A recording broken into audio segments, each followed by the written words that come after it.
Nanga nti eno kunkuba 35 ogula mugamba gondi mutunda ki nanga nti anti fwe tutuuka amazzi bwegakutwala tetukibaamu yembeera eri mu Uganda.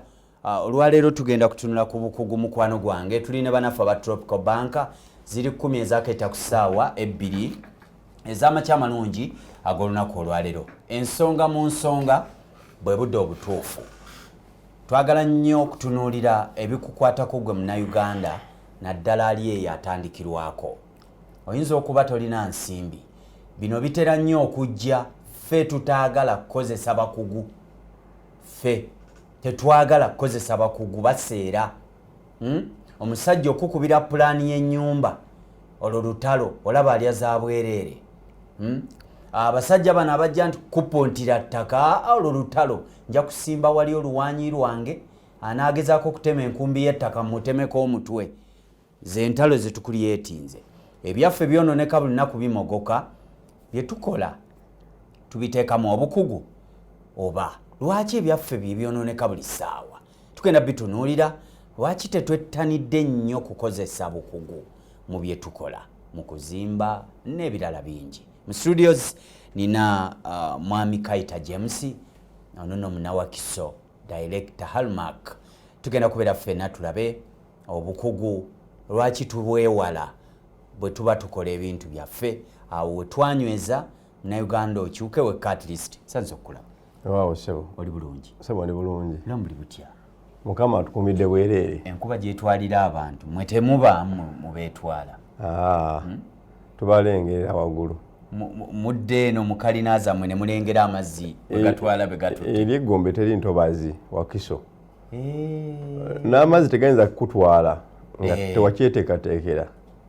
Naye waliwo akantu Mwami Kaita basooka okukoonako nga tonnabuuza bakulaba. Ekintu kya entobazi kati mutuufu tuzizimbamu nga bwe twagala. Yes. Twagala ensi yaffe oba ffe tukola bye twagala kati? Ensonga nyingi. Kakati awamu waliwo obutakwasisa mateeka. Ago ne tugateeka wali. Tugateeka wali ebbali. Yes. Abalala wasobodde. Bwe busobozi bwali. Kubanga ogambye bagambye ploti ya mitwalo 3 mu emeka. 3 mu 5. Ate wakalu ya bukadde 3. Buza kubatulaba tweyongereyo. Abatulaba malamusizzaako nya Mukama waffe Yesu abali mwenna abatulaba ku program eno. Nagala kwebaza Mukama kubanga atuwadde ekirabo kuba tukyali balamu. Manyi bw'obeera omulamu buli oba olina w'otandikira. Nze James Kaita omuddu wa Mukama omukadde w'ekkanisa ate erinnya lyange endala se bampita mugenyi mukulu. Oli mugenyi mukulu. Bw'obanga onyanjwa nti James Kaita omugenyi omukulu. Oli mugenyi mukulu ku mikolo oba? Okuba nti mbeera nnyo n'amabaluwa agantwala okuweereza ng'omugenyi omukulu. Kakati waliwo bantuuma erinnya eryo. Oli mugenyi mukulu. Abampita banga nti mugenyi mukulu. Sanso okula mugenyi mukulu. Kale sebo. Amiina. Omugenyi omukulu Professor Walangi. Omugenyi omukulu Professor Walangi. Waaw sebo. Amiina. Langi esobola okulemesa enju okwatika oba okugwa? Langi kyekimu ku kiyambe nnyo okuwangaala. Kyekimu erina mugaso ki? Kutemagana kunyirira ku kisenge kunyirira oba erina kyegumya bw'oba ozimbye? Bw'oba ozimba enju ebaako ne bulooka. Kati bw'omala bulooka okuba plasita. Kati bw'omala kuba plasita osiiga langi. Kati langi oyo akola ng'enkwaso eyamba plasita okuwangaala ku nju. Plasita yandibadde ayiikayiika after some time asobola okuwangaala olwa langi eyamukwatira ku kisenge n'aba nga talwanyisibwa bunnyogovu oba kyeta dampness enju newangaala emyaka 10. Amiina. Ono yasuulawo obusomesa n'agenda n'asoma obuzimbi n'akwata n'okusiiga langi kyovula ye profesa. Olwaleero tugenda ku bukugu. Mwami Kaita buli kye tukola kati ndabanga gadi bengalye enjuzi ezigwa buli mwaka wabaayo ebizimbe ebigwa ate ne bitta abantu. Buli mwaka wabaayo amazzi we gajjula n'olabanga gasenze enju gagitutte n'ogamba yiye bazimbisa ki abasajja bazimbisanga emmuli n'ebikindukindu ng'empagi enju ne ziwangala emyaka 10. Tuli kuki? Olwaleero tugende ku bukugu. Bye tukola ddala tubiteekamu obukugu oba awo nyini wetu batandikira ya omanyi obukugu kigazi naye mulimu okufiirizibwa kati obukugu obutaba na bukugu kifiiriza abantu babiri. First of all kifiiriza omuntu akola nga si mukugu, akola nga si mukugu afiirwa mu kukola. Afiirwa ki ng'agenda kunzimbira ekiyumba akireka? Omuntu akola nga si mukugu afiirizibwa kubanga aba takola. Aba yeefulukuta bwefulukusi. Emanyi njagala oyawula okukola n'okwefulukuta. Kakati abantu abakola nga si bakugu era so ogamba nti nkoze emyaka 10 naye sirina kyenkoze eki kati wetaka kumunnyonnyola nti weefulukusa emyaka emeka 10. Kati omuntu yenna atali mukugu takolangako, tanaba kutandika na kukola, ali mu kwefulukuta wabula akyefulukuse. Kati okwefulukuta kyanjawulo n'okukola era okwefulukuta tekuleeta nfuna, tolina kyofunamu kubanga tekusanyusa bw'okolera, so tebaba na mmeeme kusasula.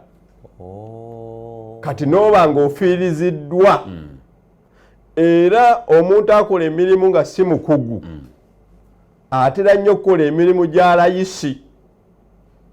Gwe mwami Kaita we wandizimbidde akakadde ye ayagala azimbirewo 25. Era ne bw'aba alamula omuntu eyeefulukuta talamula nga mukugu, alamula mu ngeri ya layisi kubanga alina ebibuuzo by'ayagala okuziyiza. Akulamulira n'okyamuka n'ogamba enju eggwera mu bukadde 5 mwami Kaita nzi. Kakati oyo tolina byogenda mubuuza bingi 5 no discussion. Omuwa sente n'akola atya n'agenda. Kati n'abanga akola bambi naye n'afiirizibwa kubanga tafuna. Era omuntu akola nga si mukugu gwe tuyise nti yeefulukuta tebatera nnyo kukulaakulana, wabula Mukama oluusi ababeera ne bawangala buwangaazi mu mirimu. Olwaleero bw'otunuulira kakati egyo gye gimu ku mirimu gyaffe. Bw'otunuulira omusingi kakati omuntu atali mukugu tayinza kukola ebyo bye tukola. Kati eyo sayiti eri katosi y'Abazungu Bafalansa bayita basogeya. Tuli mu kukola mayumba ga National Water, tuli mu kuzimba National Treatment Plant e Katosi. Omusingi ogwo ogulaba okuva wansi eno gulina emitendera 6 omusingi okutuuka awo okuyiwa sirabu eyo gy'olaba. Emitendera 6 mulimu emitayimbwa egy'enjawulo gya mirundi 3. Omusingi ogwo omusingi gw'olaba. Kati nze obwo obudde mba nabwo omwavu, mba siina ssente. Anti kakati okiraba era ennyumba bw'eggwa bw'otakikola ekyo ennyumba n'emala n'egwa era bw'oddamu okuzimba ennyumba endala ate ono ye aba aseevinze eyayita mu procedures entuufu ez'okuzimba n'azimba ennyumba ey'obuwangaazi. Emitendera 6 mwami Kaita awo gy'oŋŋamba ye giba gitya? Kusima kuyiwayo nkokoto n'otuuzaako emitayimbwa. Kati omala okusima omusingi eri wansi nga tolina kutuuka ku sirabu eyo gy'olengera kati eri wansi olwo kibata blinding. Osima wansi eyo waliwo obutayimbwa obutono bw'osibayo akaba kooluka ng'akatimba. Tulina kujja ku butimba ate eno waliwo obutayimbwa obutono bw'osibayo bu Y12 wansi. Kakati n'oyiwayo akakokoto kaayo wansi. Kati bw'omala n'ojja n'oyiwayiko amayinja ge tuta hardcore ku nkokoto oyo nonya enkokoto eri wansi n'emitayimbwa ate noyingako hardcore galagayinja aganene. Kati bw'omala n'olevinengako ate ku hardcore n'ocompactinga n'ota machine n'ecompactinga ettaka n'eganyigirayo wansi.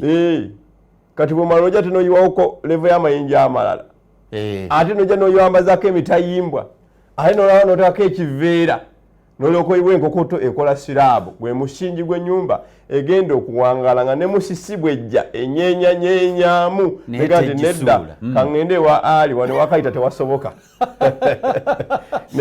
olw'obukugu bw'okozesezza mu kuva wansi mu musingi musisi ne bwayita toyina kyakola nnyumba, talina. Era tuteekamu gundi ne earth wires ezo nti ne laddu tesobola kukuba nnyumbayo kati temukimanyi nti n'ennyumba olina gitangira ku laddu yo yennyini ng'ogizimba n'ogitangira okuba laddu. Yes, tugiwayalinga wansi okonekitinga amasanyalaze ago okugateeka wansi mu ttaka nti laddu bw'eba ekubye tesobola kuba ki nyumba. Kati eyo byonna byonna bw'oba tosobola oba tobimanyi kituufu naawe ojja kusigala ng'oli muzimbi era ng'okola naye tojja kuzimba nyumba ya milioni 2. Ojja kuzimba ya mmeka? Ojja kuzimba nyumba za milioni 13. Ti awo ye omuzimbi waffe mulungi nga bakuwa azimbira layisi gumu nnya 2 yereba nga naawe kati nooba nga oli mu nsi ng'omuzimbi naye nga tokolangako weefulukuta buki weefulukusi ekyo kikutwala mu mbeera ey'okola emirimu egya layisi nooba nga tosobola kulakulana mu nsi ate tofiirwa wekka ggwe ofiirwa nani? Ofiirwa ne b'okolera. Omanyi emirimu egitali gya mutindo emirimu egitali gya bakugu tegifiiriza oneneka osigala mu mbeera ey'obwavu gwe ng'agikola emirimu egyo. Kyetuva tugamba nti osobola okubeerawo nga tokulaakulanye naye nga Mukama ng'akuyambe oba tofudde n'owangala buki buwangaazi nga tokulaakulanye. Naye byanjawulo. Mukama asobola okukubeera n'owangala naye nga tokulangako. Era ne baba bakukyalira batera twebaza Mukama gaali Mukama akuwanga naye tebakubuuza by'okoze kubanga tokulanga wabula Mukama akuyambye n'owangala buki oli awo. Era abantu ab'ekika bwe batyo oluusi tebalina nnyo njawulo mu kubeerawo kwabwe n'obutabeerawo. Nti bw'aba waali tolaba njawulo ye ne bw'aba taliiwo era enjawulo. Obutabeerawo bwabwe bufaanana n'okubeerawo kwabwe.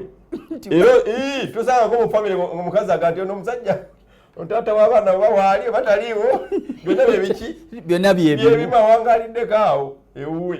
Kakati yembeera ekweta mu ekyo. Kakati ife kyetuva tugamba nti nedda ofe omulembe gwaffe gwe tuliko nga hallmark kyetuva tusomesa abantu ne baba wasoma ng'oli na diguli ojja mu hallmark waliwo kye tuyita graduate training nti ku diguli yo gye wasoma waliwo by'otaafuna byewabuuka tubikongereko ofune obukugu.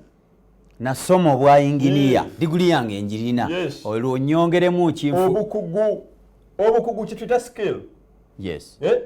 Skill means having the ability to do something very well. Obukugu oba skill kwe kuba n'amagezi okutegeera n'okumanya okukola ekintu ekikuweereddwa mu ngeri esingayo buki obulungi. Nga kasoma wajja leba yabadde ya milioni 7 gati bannaye engeri gye muzimbyemu ennyumba eno zabadde 7 naye ntaddemu akakadde ka bonasi ng'asiimye omulimu. Yes, enfuna y'abakugu. Ateekawo ebisikiriza. Ategeerekeka ng'era akumala. Ate kasoma najja n'akwongera ku ssente olw'omulimu omuyonjo gw'alaba g'okoze. Atunulira engalama nga tokubiridde. Ate gwe ow'ebbeeyi entono atali mukugu gwe yeefulukuta mu by'okola ne ssente entono ze mwakaanya ze bakuwa bw'ajja n'alaba okoze gadde bangali aye nazo azisala. Era nogati twatukanyiza milioni 3 naye naawe ebyokola byokoze obikola otya naawe olaba byokoze kakuwa 8 azisaze naye ng'akoze emyezi 3 alina abaana 7. Atunulidde ebintu nga biri awo bityo biseminti biyiika n'ebirala. Ne akoze teyekkiririzaamu byakoze atya olwo omuntu gwakoze naye nga teyekkiririzaamu kyakoze atya nga si musanyufu. Yes. Era omuntu akoze naye nga naye si musanyufu ku mulimu gwakoze. Kakati obukugu oba okukola byawukana. Omuntu yenna atalina bukugu agenda kubeera mwavu. Nzira bagamba wano teriyo mwavu atalina bisaanyizo bya bwavu. Teriyo mwavu nga talina bisaanyizo bya bwavu. Naye ebimu ku bisaanyizo by'ebwavu ye muntu okuwangaalira mu mbeera ey'obutamanya n'agaana okunoonya okumanya n'aba nga si mukugu mu mirimu gye n'aba nga alina enfuna entono ddala. Olwo nakyo kisaanyizo kya bukisebo. Agaanye okuba omukugu kisaanyizo kya bwavu. Kubanga okuyimusa ebyenfuna byo okukulaakulana kwe kuyaayanira okumanya n'oba nga osobola okukola emirimu mu mbeera esingako obulungi. Omanyi kambabuulire terina kyogenda kukola ensi eno kyetakolanga. Buli kimu kikadde baakikolakola. There is nothing you can do that they have never kugamba totawala kuddawo mbuze ngenda kuyiyayiya ensi byetakolangako mbakuba ekipya ogenda kufuna stress yabuki nga kigaanye fe ekitwawudde ku bantu tuba nga tusobola okuimprovinga mu byenfuna n'ebirala we are doing it better.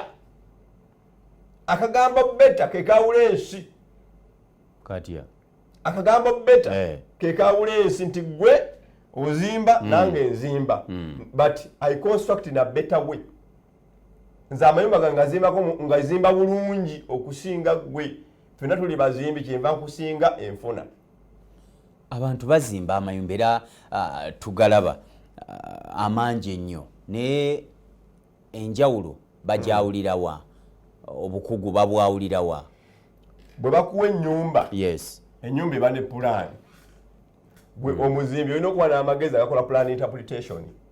Ennyumba ekolebwa abantu bangi si muzimbi. Ennyumba ebaamu omuntu gweta architect. Architect ye muntu akola architectural design oba yakola plan z'amagi z'amayumba yasookerwako. Era omusajja oyo architect eyakola plan y'ennyumba aba yaginyonyola customer dda nti ennyumba egenda kuba efaanana bweti egenda kuba ku balukoni bweti nga bulaba amayumba ago bwege tugezimba. Kakati customer ono yategeera ennyumba ye gye bamunyonyola ng'ebwegenda okufaanana. Kati goze ate ogizimbye naye bwajjukira bye bwamunyonyola ku pulaani alaba si kyokoze otya ekyo wakimugamba ku pulaani. Kati yakuba pulaani kino kati nze tukola pulaani tuzima n'amayumba kasoma twamunyonyola nti balukoni zijja kubeera bwe zityo nti neesereka ejja kuba yamwamba naye mu sentimiters bwe ziri nga ne ka design ako yakalaba kati gwe ate ozosiresa ebbaati eyo kakati engogo ye tunudde side. Kati ye already ayina ekifaananyi ky'ennyumba ekyamunyonyolwa kyalina muli nga nannyini ssente. Kati azze ku ground ekyamunyonyolwa ku pulaani si kyalaba kyotaddewo alaba kirala toli mukugu. Era ogenda kufuna obuzibu ku nsimbi ze mwakkaanya kyekyova olaba nti abantu bagamba nti abantu babanyaga ssente ffe tebatunyaga. The apartment nazizimbe Lubowa wali Lubowa zolaba Lubowa apartments ziri wansi wa roofing zaabwe nazizimbye. Omukyala Namagaloza ali wano asobola ngweza abaana kuva ttaka yali awo mu kibuga wakati ku Mukwano Mall yatuwa omulimu guno naye nakola omulimu ogwo omukyala singa wakute compound wansi omuntu okulaba kugamba olaba amadaala ago agamba ddala nga bw'ogalaba nga bwe nagazimbye bw'ogenda ku pulaani ye architect bwe yali amunnyonnyola yagamunnyonnyola gagenda kusirantinga bwe gatyo nga bwe gasirantinga ku pulaani nze bwe kirina okuba kye bayita obukugu yenjawulo kati awo seefulukuta nazimba naye gwe bwagakuwa n'ogakola fulaati nga tegali gasirantinga n'ateekawo gamba ye n'akola kyayagala kakati toli mukugu. Kati obukugu ensi eyagala kubulaba n'amaaso. Bukugu tebabwogerako tebanyumyako bunyuma. Sinyiza okwebaka mu kiyumba kyange nga kya mukugu yakizimba nga sibiraba n'amaaso. Ensi eraba batya kugamba naye nga balaba batya kugamba nti gundi weefulukuta tebakuwa ekitiibwa naye nga byokola temuli era ekinyonyola ekyo kwe kukola ebbanga lyonna naye nga tofuna. Muli naawe n'okizuula nti byenkola birabika si byabukugu. N'okola omwaka gumu emyaka 2 emyaka 10 emyaka 2 n'okola nga mu nsawo tolinamu ssente ngagamba ng'olinga mbega ku mirimu. Ekitegeeza gavumenti tunenya ya bwerere buli ssaawa. Gavumenti etuyambe emirimu tewali ffe ffennyini ffe tugyefulukutiramu. Kati kankubuulire teriyo gavumenti eyinza kuyamba bantu miliyoni 4. Kanziriremu. Teriyo gavumenti eyina busobozi mu Afrika kuyamba bantu bukadde 40. Eyo teriyo. Kuba kati fano tususse obukadde 4 tuyingidde obukadde 4 mu buna population ya Uganda. Teriyo gavumenti mu Afrika wano eyina ssente oyina busobozi buyamba abantu era gwe bodda ku gavumenti ye stress. Kankubuulire omuntu bamutonda ne bamuwa amagezi Mukama bwe yali atutonda yatuteekamu obwongo. Bagamba nti God created a human being and inserted 4 billion neurons. Obwongo obuwumbi buna bwe tulina weighing 1.5 kilogram. Omuntu omuzungu omuddugavu n'omuyindi bwe yali atondebwa bamuwa obwongo obuwumbi bumeka tuli ku billion nya era singa bakwasa omutwe ne bajjamu obwongo obumbi bunna bobula ku minzaani buzitwakiremu n'ekitundu naye nga bujjudde obumbi buno okutegeera kati fe abaddugavu twagala kubukuuma bulungi tubukuuma bukuumi n'ofa nabo kyovandika kati bwe bagenda ebweru babatta ne babajjamu obwongo obulamu ne babajjamu emitima emiramu kati bagikozesezza kati bali abaagala ebiramu ne babitwala agwagala yagukozese kati gavumenti eyinza kuyamba bantu miliyoni 4+ omuntu gw'olina okwerwanako n'ofuna obukugu n'okyusa embeera yo ntera okugamba abantu gy'embeera eyo nti teriiyo mazzi gayinza kubbiza lyato nga galyetoolodde amazzi agabbiza eryato ge amazzi agaliyingiramu kati by'olina mu mutwe gwo bye bikubbiza kati gavumenti gibale nti gege mazzi agakwetoolodde n'abantu abalala bwe ganaakuyingira ng'obbira a boat will never sink because of the water surrounding it. The boat will always sink because of the water inside it. Kati omuntu agwa asirana ayavuwala lwa mutwe gwe so saaba bamwetoolodde ne balowooza nti bamuyambye. Programu Omukeeze ensonga mu nsonga ekitundu kiise ku ssaawa 2 nzikiriza ndi ne mwami Kayita James omusomesa kusomesa kukyusa bwongo obwo olina obuwumbi buna bwotudde naye nga kkiro emu n'ekitundu babupima naye obukozesezza otya oyinza okufa nabwo gwe nga tukuwaana buwaanyi awaye musajja awangadde enviiri enkulu nzizo zitukula tukutuku obukozesezza otya y'ensonga lwaki ndeeta abakulu bano bakukyusa obwongo tudde mu system tujja kuba bagagga nnyo era tetujja kudaawo kunenya gavumenti buli ssaawa okulinda ebyottuwa n'emirimu okugibeerako nga twefulukuta akagambo ako kannumye abantu beefulukutira ku mirimu tukomawo katono tovaawo munaffe kulikayo mukuumulamu kyali kusala mu TV olutimbe olw'emirembe obukugu bubuze mu bintu byaffe kyovulabanga ebiseera bisinga kizibu nnyo okukwata emmotoka n'ogitwala mu galagi neewona ku olwo ajja kuyiiya okulaba nga ebeerawo oba lwakuba ebimu tuba twagala bifuula nsuku simanyi waliwo kati tunulire nnyo sayidi y'okuzimba waliwo obwangu mu kuzimba obukugu munnayuganda njagala abwawule mu mitendera okuzimba amangu okulwawo ennyo kuba ffe tuwulira biboozibozi gye tuyita tyayo kalina agizimbidde emyaka 5 asoobye nnyo obwavu sente zibadde zamuggwako looni yagaana n'ebirala n'olaba olinga akubiridde mu myezi 3 ng'alina kalina obukugu wano bujjirawa nzimbidde eyange emyaka 5 gwozimbidde eyo emyaka 3 wano obukugu osobola obwolesa myezi 3 kakati oluusi sente tezikola zokka era sente ziyinza okufuukira ekizibu nga tolina magezi sente zirina okukanya n'okutegeera zitya andi kakati nabo olina sente ati sente mpapula zikanyizeewa n'okutegeera kwange abantu abasinga okufuna sente bamala kwongeza ku kutegeera kwabwe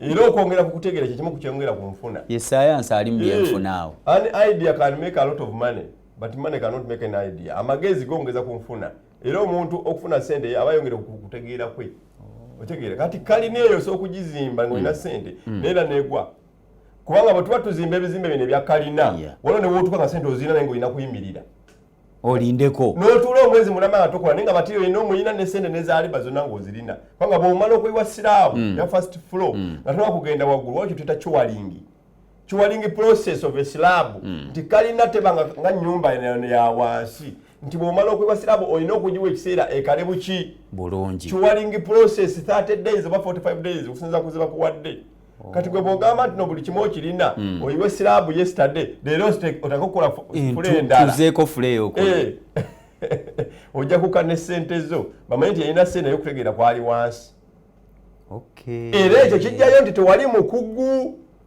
omanyi obukugu tebutunala mu kuzimba kokka wano ne emirimu gyonna gye tukola mu nsi buli muntu anaabeera successful omanyi leero okubeera successful mu nsi olina kufollowinga law of the jungle.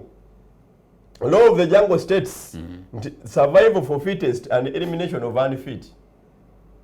kakati fittest kwe kubanga olina obukugu leero obeera nga tolina bukugu obeera ni fit mu mirimu era buli muntu atalina bukugu atagala mu mirimu tatereera kakati the law of the jungle in operations survival for fittest and elimination of unfit for you to survive nti oli fit mu mirimu olina okubanga oli skilled ero gwe okubanga otagala kitegeeza tolina bukugu era abantu abatalina bukugu tebakkiriza kukola mirimu nga abagagga bali awo oba nga bakama baabwe bali awo amulinda aveewo ayiiyo aleetawo emboozi ejjawo omugagga yatandika okukola sure nti asobola okukola ngaoli alaba kubanga kyakola takikola atya takitegeera ate nze njagala nnyo abantu benkolera babeerewo nga tukola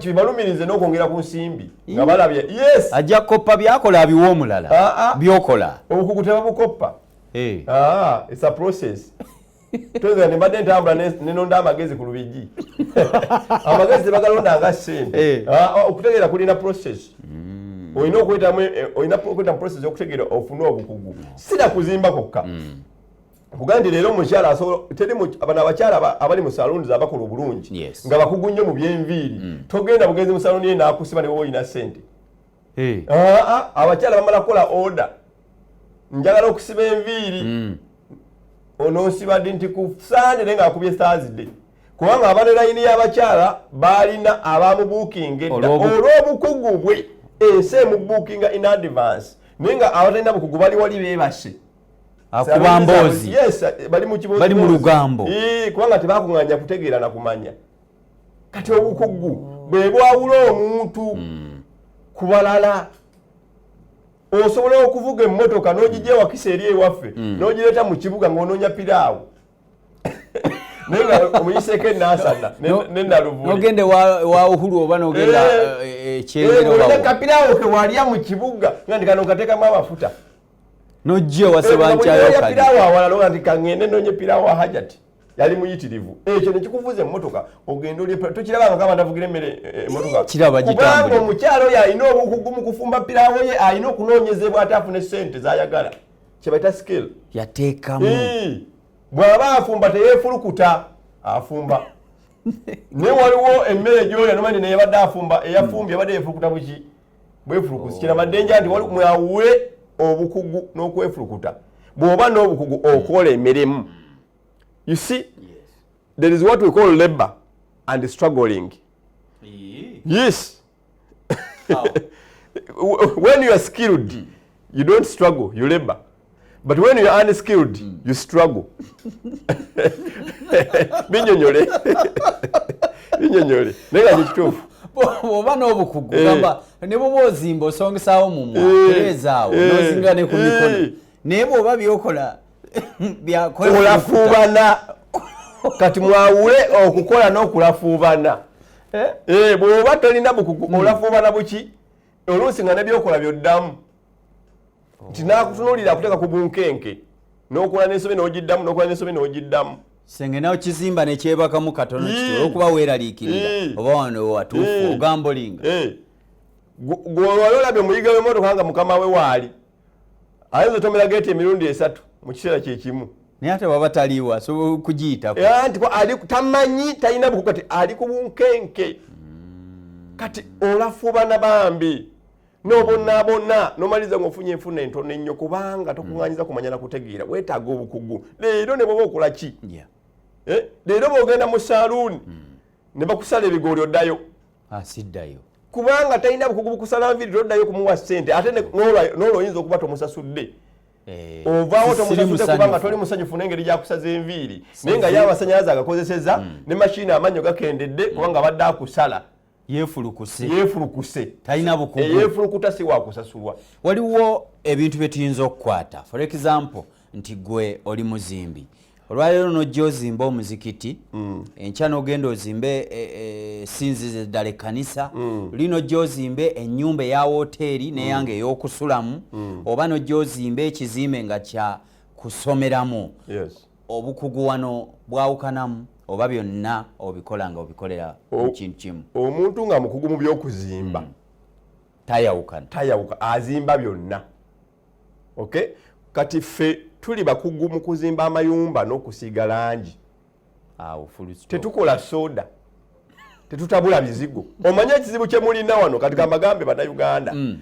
Waliwo kye bayita moving targets, kugamba abantu bamanyi bingi naye nga buli kimu bakimanyiko katono. Kye kireese buzibu wano. Omuntu ng'amanya ebintu bingi nnyo biyitirivu naye nga buli byonna by'amanyi abimanyiko bumanya. Kati oyo omuntu asobola kuvaawo kugenda mu maaso. Omuntu anagenda mu maaso ye muntu amanya ekintu ng'akimanyi nnyo ne bw'aba tamanyi birala. Ekyo nga yakikugukamu nti akwata ku kamera bw'ati nga yaji ne bw'aba tatunuddeeyo yamanya wanika. Kati kamera siyinza kugitereeza nga ggwe. Esayitibwa mu kamera. Tewakuguka omwo. Nakuguka mu kuzimba mayumba nakusiiga ki? Langi ne bw'otwala e Bungereza I can compete, ne bw'ozije nga n'otwala mu America I can compete, neekakasa ne confidence njirina. Twabadde n'Abafalansa wali e Katosi ne mbachallenginga. Otya omuzungu naye bamuchallenginga nga nze mbasomesa. Obasomesa Uganda oba kati bo tuba tubazimbira buli kyogenda okukola basooka kweta sample of the material. Wogenda musibira tayira gasooka oleete material tugitwale mu lab. Ne bw'oga kuteekayo DPC wansi osooka n'oleeta DPC ne mugitwala mu lab bw'etayita gizeeyo oleete endala bwe bakola. Teriyo ezo project z'abazungu eneno beza gavumenti teriyo material gy'okozesa era kakanka buli omuzimbi akyali eyo ng'okyali ku level y'okubanga nti omala gakola kyoyagala kyokola tojja kukula gadibengali. Olina naawe okunoonya emirimu egikuteeka mu challenges nti buli kimu kyokola wamala kukitestinga ne obadde olaga amayumba ogende mu kuzimba e Katosi singa olaba esirabu ezo twayiyeeko ezo banyongedde ennyumba endala 3 nga sirabana kumala ziri nti obanga nti obukugu bw'olaze kitumala okakasa nti kati olaba ennyumba ezo batongedde ennyumba endala 3 okuzizimbaawo ezo bangalo z'abakozi ba National Water kubanga eyogenda kubeera treatment plant erongoosa amazzi gano ge tunywa naye batongedde ennyumba endala just ku misingi ginakoze ne procedures y'emisingi ginabalaze engeri gyenjize njikola. Abafalansa bamatidde nti mu Uganda mulimu abasajja bamanyi emirimu. Ffe tetwagala kujjanga kwogera bwogezi. Era nakugambye nti njagala tujjenga wano ng'abantu balabe naku alabe ekifaananyi amanye nti ennyumba gyenzimba togisobola. Ndi mukugu. Sigisobola. Siri mukugu. Ndi mukugu. Anti obukugu bwo bwandibaamu okwonoona. Kuba wansi ososa sima obutayimbwa simanya adikowa ebyo byonna bukugu. Ekigamba yawula okufiirwa n'okwonoona. Era abantu abasinga ye bwagula ka splash ak'$2,000 alaba nga ayonoonye ssente. Ayagala agula amazzi agakaveera ganusu 10 afune typhoid amujjanjabira emitwalo aga ani ayonoona. Ono w'amazzi nze yanywa juice ali safe ku 2,000 nesigala nga ndi mulamu oba gwe yanywa amazzi ag'ekikumi nga si mafumbe n'ofuna typhoid n'ojjanjabiza emitwalo 5 mu byenfuna ani afiirwa. Ekyalayisi kyekiri expensive amazzi g'ekikumi mazibu nnyo. Kati muve ku bbeeyi ntono. Bbeeyi ntono eri expensive. Gwe kyolaba ngaza alinga akufiiriza material nina kyenkukolera ekigenda okusevingira sente emirembe n'emirembe. Ti omwana n'omuzukulu alibeera mu nnyumba eyo nga mpaagaazi. Haji Kalimu akuwa eddwaliro lya Ahmad Hospital goboli. Era nze nzimba agakaani gundi agakaani mo 6 genda wano kodi Kampala genda Embalala. Era nebaza nnyo omukulu agakaani ampe emirimu. Mwami Sikandala alani wa roofings nze nzimba amayumba ga roofings ago nagula n'ogalongoosa ogasiige namanve ne Lubowa. Abayindi abo okukuwa emirimu bamala kukakasa nti byokola bikola otya. Kati ffe tetwogera bwogezi, we walk the talk. Bikola bitambula. Sagala kubeera nga Bayibuli kyeyogera mu Yakobo essuula 1:22 nti buwulizi ba bigambo naye si bakozi. Ate Obusiraamu bugamba kulabako. Omwezi tumala kulaba ne tusiiba. Ebyo Bayibuli yaffe etugamba mu Yakobo essuula 1:22 nti abo buwulizi ba kigambo nga beerimba bwerimbirimbi naye si bakozi. Akati nze awo si wendi. nkujukiza mukwano gwange ono nga bwali kafulu okusiiga langi ennungi era ey'omulembe vamba naffe aba Global Paint. Global Paint fuba nnyo okulanga oyitirayo bali kireka kamuli ofune langi ennungi era ey'omulembe. Mwami Kayita yali wano ebiseera gye bivuddeko awo emabega n'aga nti waliwo langi gy'oyinza okusiiga mu nju n'egifunza ebyo nno byewale n'olwekyo genda mu banaffe aba Global Paint obenga ofuna langi ennungi era ey'omulembe. Ate oyinza n'obutakomaawo okufunza enju wabula esobola n'okufunisa obulwadde neweta kuli emyaka 2 langi erwadde gutowulirako langi gwasiganga mu nyumba n'awunya ng'owulira mulengeri ekivundu enju n'emala emyaka ng'ebiri ng'ewunya buwunye tetereera kati ezo bazita fumes. Ezo fumes eziva mu langi eyo oluusi bwe zikuyingira obulungi ofuna obulwadde bwe batata dermatitis disease nga buvudde ku dermatitis disease tebukwebasa wansi naye weetakula emyaka 2 nga bw'obeera katuuti weetakula bw'obeera mu restaurant weetakula n'obeera mu office nga weetakula buki musajja yeetakula kiki nti fumes za langi zakola atya beeyi ntono tuddayo eri ku beeyi ntono tonolwekyo dduka marafu aba Global Paint ofune langi ennungi esimu eri 0702 45 genda olwaleero ofune langi eyo ennungi ebula eddakiika 9 okuwera essaawa 3. Mwami Kayita ebizimbe bibalaze bye tuzimbye omanyi bayinza okulowooza nti bya America bwe muwadde mulaga ebizimbe wali tobagambye nti ze zimu ku projekiti za Hallmark zeekoze etya ebizimbe bye muwadde mulaga bayinza okulowooza nti mwawa twabadde ku tuwa mu America aga amayumba ge tulaga enyumba nagizimbe wali ekireka wansi w'obulabirizi nga ku Prime Radio enyumba ya mukyala Proscovia Sebunya yali egenda kugwa eyo gyolaba nagitema nenjiwanirira nenjitekamu sira nenjikamu biimu temwali biimu bali bazimba muzimba etegula eryo liraba gadde litonya nga lyavunda nze sobola okukwata etegula lye lyavunda ng'ate likaddiye nendiza obupya nga sitaddewo lipya ng'okijjawo kosa tile coating kyebayita brick tile coating eddagala ediza amategula obupya nga litegalina kunamu kutonya ebyo tubiraba ku internet kakati gwe oyinza okulowooza nti biri Bungereza byawano ezo apartment nazizimbye wali erubowa ya mukyala ezo zolaba kati njagala tulabe ku mirimu gye tukola mukakazi nti omusajja byayogera abikola okozesa bazungu baana baffe ewakiso baddugavu nga bawano ate nze mbasomesa P1B ani akugaba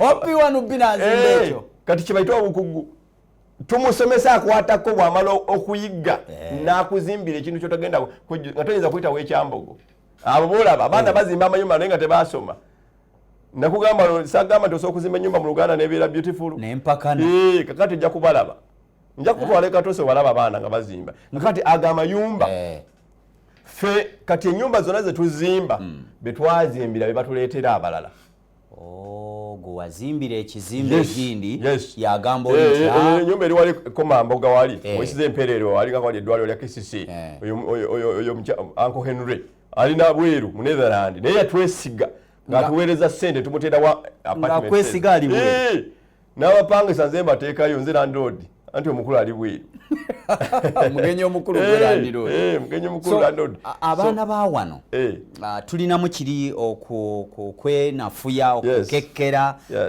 ebyo ebintu babikwata batya n'akugoberera kati Mwami Kayita toliyo olwaleero omutaddemu ki muli n'abanga asobola okukozesa obukugu bwobwo nga tabukozesa nga wooli kuba abasinga obungi tukola weemuli bakama baffe bw'obaawo nemmanya nti gikalimu ayingidde mu ofiisi olwo mbaluka bw'aba taliiwo nejjira zenjagala obukugu obwo kuba gwe tokola omu tulina kye twazimba mu bakozi baffe nze mantula n'abakozi mbagamba nti ennyumba teba ya kasitoma nga tenaggwa eba ya Hallmark nti sawa nawe efunira obuzibu nga tonampa bisumuluzo Hallmark Construction and Painting Company Kayunga Wakiso bwe tuba tuzimba ennyumba teba yiyo mpaka ng'etugijjeeko engalo kati ffe ate jjukira nti bw'oba ozimba ekikyo olina okufaayo n'ekirala nti olw'okuba tuze tusomesa abazimbi bano nga bakwatako si bya bunyukuta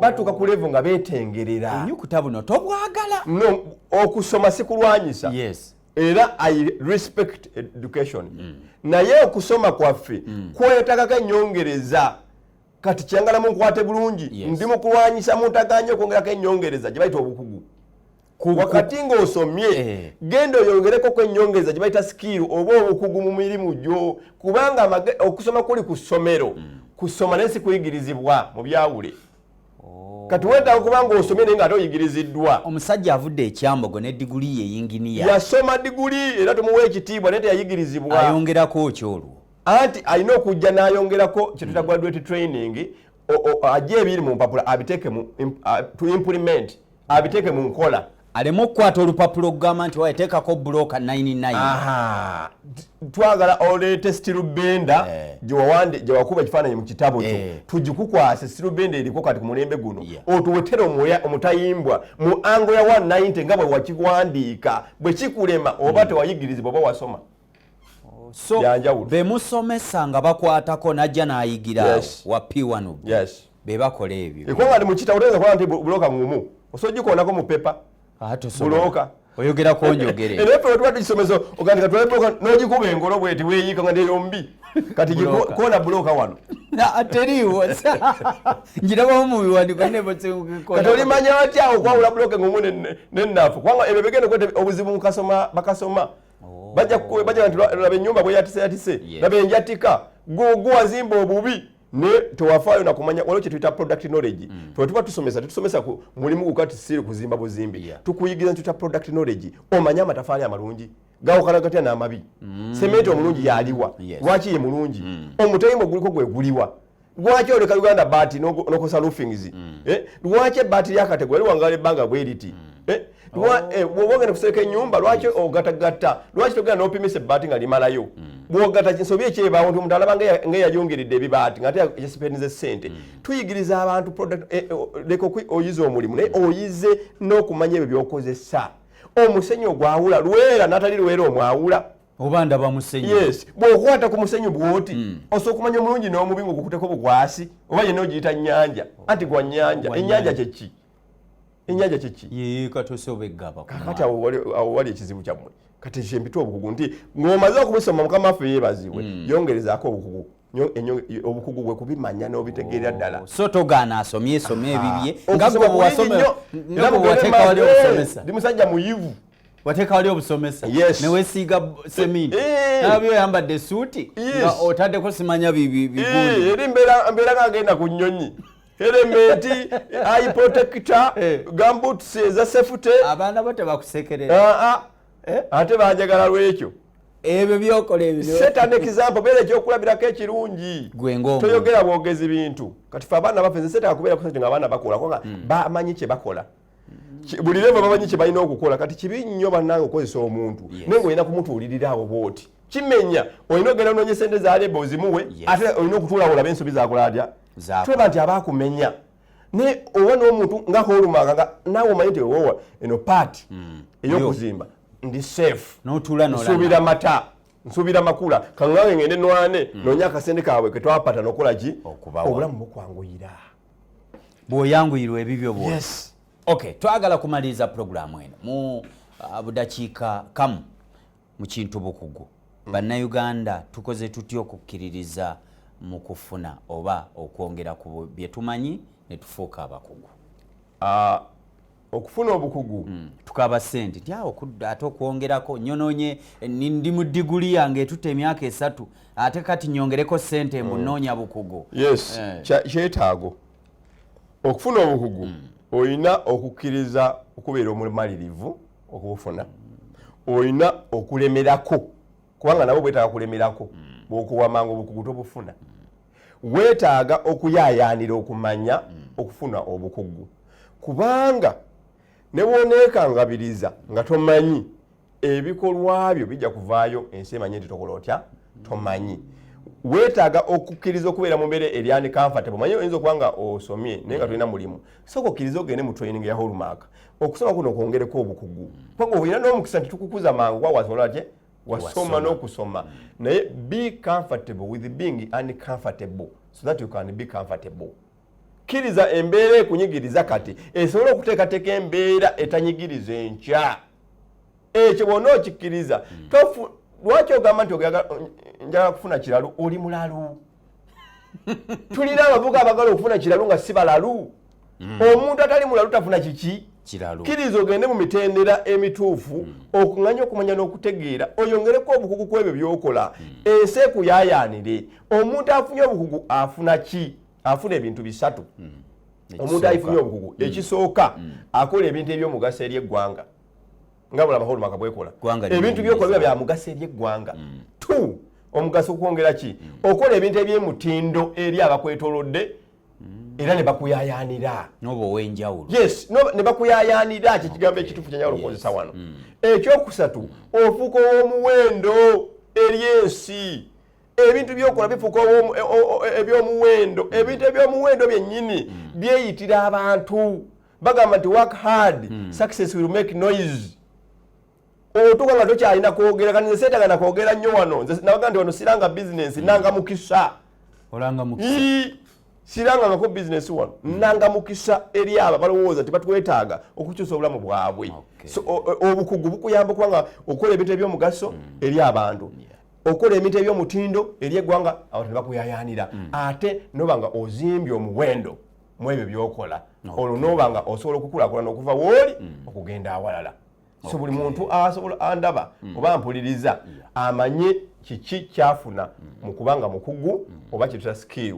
Ebyo ebintu bisatu bw'ona obifuna mu nsi kw'onoogeza n'otuuka ku level ey'obukugu ogenda kweyagala mu mirimu gyo kubanga ogenda kubeera ow'omugaso eri abantu b'okolera ng'era bakusiima. Ogenda okukola ebintu eby'omutindo olw'obukugu bwo ate ebintu by'okola bigenda kubeera bya muwendo ensi ekuyaayaanire.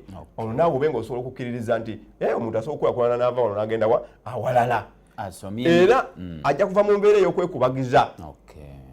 Bw'oba tayagala kubeera failure yongerako obukugu. You know, failures have excuses. Winners have programs. Abawanguzi baba n'enteekateeka engeri gye bagenda mu maaso wabula ababaalemwa bo ekyamaanyi kye bakola kwe kuwaayo ebyekwaso buli kiseera.